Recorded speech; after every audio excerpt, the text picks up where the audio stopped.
अब साथी कितने अनकंफर्टेबल होंगे इस पर तो चर्चा करेंगे, लेकिन संगीत रागी जी, यहां से एक बात बड़ी स्पष्ट है कि दो दिशा में अब राजनीति बढ़ रही है। एक दिशा है वो जो भारतीय जनता पार्टी की है, बीजेपी अपने वोट बैंक के लिए सीधा सीधा काम कर रही है और कांग्रेस अपने वोट बैंक के लिए अब सीधा सीधा काम कर रही है। अब इसमें कुछ छिपा हुआ नहीं है। अगर आपको मुसलमान वोट चाहिए तो राहुल गांधी यही कह रहे हैं, आप खुलकर कहिए कि हाँ हमें मुसलमान वोट चाहिए, और मुसलमानों के खिलाफ अगर अत्याचार भी हो रहा है तो खुलकर कहिए। देखिए, राहुल गांधी ने एक बात बहुत अच्छी कही और वो कहा कि मुसलमानों को आप अल्पसंख्यक कहना बंद कीजिए। मुसलमान अल्पसंख्यक नहीं है। अल्पसंख्यक में के दायरे में, अल्पसंख्यक की परिभाषा में कोई और आता है, मुसलमान नहीं आता है। इसलिए आप मुस्लिम मुसलमानों को मुसलमान कह करके ही संबोधित कीजिए। ये अच्छी बात है। मुझे लगता है भारत सरकार को इस बारे में भी सोचना चाहिए और कम से कम भारतीय जनता पार्टी की जितनी भी सरकारें हैं, प्रदेश सरकारें, उनको ये तय करके घोषित कर देना चाहिए कि हम मुसलमानों को अल्पसंख्यक का दर्जा नहीं देंगे। ये सारी चाहे वो बंगाल के अंदर हो, चाहे वो आसाम के अंतर्गत हो, चाहे वो धामी का प्रदेश हो, चाहे मध्य प्रदेश हो, पहला काम भारतीय जनता पार्टी के सरकारों को चाहिए कि वो मुसलमानों को अल्पसंख्यक दर्जा देना बंद करें।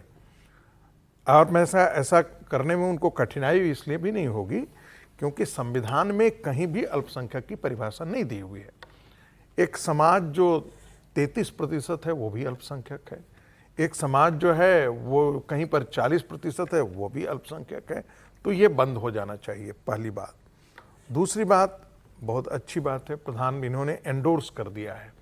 देखिए, चुनाव भी एंडोर्स करता है क्योंकि जो भी सीटें आसाम के अंदर कांग्रेस पार्टी जीत करके आई तो वो 19 में से 18 सीटें मुसलमानों की सीटें मुस्लिम बहुत इलाके से जीत करके आई। अब ये समझने में कोई देर नहीं है। पहले एक देवकांत बरुआ हुआ करते थे जो कहते थे हम अली और कुली के सहारे आसाम में शासन चलाते हैं, तो बात बहुत लोगों को लगती थी कि अरे क्या बोल रहे हैं। लेकिन ये बात बहुत साफ है कि मुसलमान 100% उन इलाकों में कांग्रेस के साथ है जहां कांग्रेस को लगता है कि भारतीय जनता पार्टी को हरा सकती है, या मुसलमानों को लगता है कि भारतीय जनता पार्टी को हरा सकती है।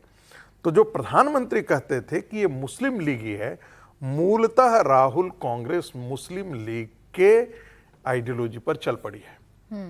ये जो जनेऊ ऊपर से जो भारतीय जनता पार्टी कहती थी कि कोट के ऊपर जनेऊ पहनते हैं और मंदिर में जाकर के, यहाँ तो बोलते हैं मंदिर जाते हैं, रायबरेली जाते हैं तो मंदिर में चले जाते हैं, हनुमान मंदिर चले जाते हैं, लेकिन जब विदेश जाते हैं तो कहते हैं मंदिर हो जाता है जो लड़कियां छेड़ता है, या जो हिंदू ऑर्गेनाइजेशन है वो इस्लामिक टेररिस्टों से भी ज़्यादा बदतर हैं। ये इनके नाना जी भी यही कहा करते थे कि मुस्लिम लीग से ज़्यादा राष्ट्रीय स्वयंसेवक संघ को ध्यान देने की ज़रूरत है, उन पर निगरानी रखने की ज़रूरत है। और इस बाबत उन्होंने देश के मुख्यमंत्रियों को पत्र भी लिखा था।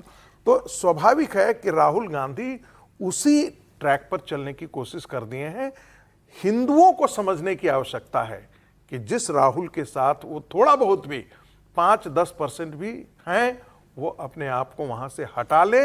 ये व्यक्ति हिंदुओं के सर्वनाश के लिए राजनीति में खड़ा है। वो तो मुसलमान की बात कर रहे हैं, हिंदुओं का जिक्र तो उन्होंने नहीं किया, लेकिन हाँ ये जरूर कहा कि मुसलमानों का आप खुलकर नाम लीजिए अगर उनके साथ अत्याचार हो रहा है। विवेकानंद जी ने कहा था, एक भी व्यक्ति यदि हिंदू समाज से बाहर जाता है, वो भारतीय मुसलमानों के संदर्भ में कहते हैं, तो भारत के हिंदू समाज की एक संख्या कम नहीं होती है, भारत के हिंदू समाज का एक दुश्मन खड़ा होता है। अब इसे तय कर लेने दीजिए अपने दर्शकों को। अभी देखिए, राहुल गांधी का कॉन्फिडेंस इसलिए भी विजय जी बढ़ रहा है क्योंकि जितने भी चुनाव राहुल गांधी ने जहां जहां पर जीते हैं, जितनी भी सीटें उनकी बढ़ती हैं, वहां मुसलमानों का एक अच्छा खासा वोट बैंक उनके साथ रहता है।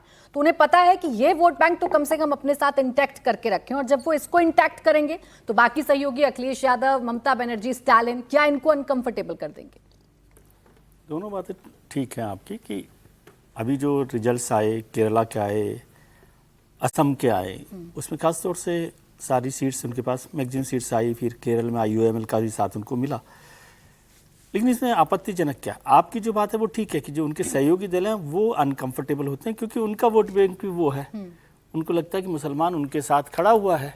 अब यदि कांग्रेस ही उनकी लीडर हो जाएगी तो फिर अखिलेश जी को भी परेशानी होगी, ममता जी को भी परेशानी होगी, और जो पार्टियाँ हैं उनको, पार्टी को परेशानी होगी, जाहिर है। और इन चुनावों ने बताया कि वैसे बार बार बताया गया कि भाई मुसलमान जो हैं कांग्रेस पे ज़्यादा भरोसा करते हैं।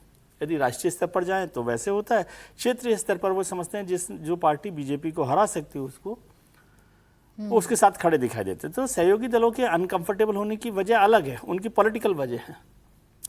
अब राहुल जी जो कह रहे हैं कि भाई मुसलमानों के लिए खुलकर खड़े होना चाहिए, तो इसमें क्या आपत्ति है? भारतीय जनता पार्टी तो उससे पहले खड़ी हो गई है। जब हिमंता बिस्वा शर्मा कहते हैं कि भाई मुसलमानों की 22 सीटों पे हमें खड़े ही नहीं होना, तो उन्होंने तो जल्दी पहचान कर ली थी कांग्रेस से भी पहले। और ये समझना, मैं ये एक बात समझनी चाहिए कि राहुल गांधी जो कह रहे हैं उस पर मैं नहीं जा रहा, लेकिन मुसलमानों को हमेशा हिंदुओं के खिलाफ समझना, या राहुल जी मुसलमानों के साथ खड़े हैं इसका मतलब वो हिंदुओं के खिलाफ खड़े हैं। फिर तो ऐसा भी समझना चाहिए कि जो लोग हिंदुओं के साथ खड़े हैं वो मुसलमानों के खिलाफ खड़े। दोनों ही बातें ठीक नहीं है। जो पार्टियां हिंदुओं के साथ खड़ी है क्या वो मुसलमानों के साथ खड़ी है? मुझे नहीं लगता। जो मुसलमानों के साथ खड़े हैं क्या वो हिंदुओं के खिलाफ खड़े? ऐसा भी मुझे नहीं लगता। लेकिन ये जो नैरेटिव बनाया जाता है बार बार कि वो मुसलमानों की पार्टी है, उसके 19 एमएलए आ गए, तो 19 एमएलए आ गए तो कोई अपराध थोड़ी हो गया। देश के संविधान ने उनको वोट का अधिकार दिया, उन्होंने जिसको पसंद किया उनको कर लिया। जब 100 सीटों पर हिंदू किसी पार्टी को दे देते हैं वोट और सरकार बना देते हैं तो वो कम्युनल थोड़ी हो जाती है।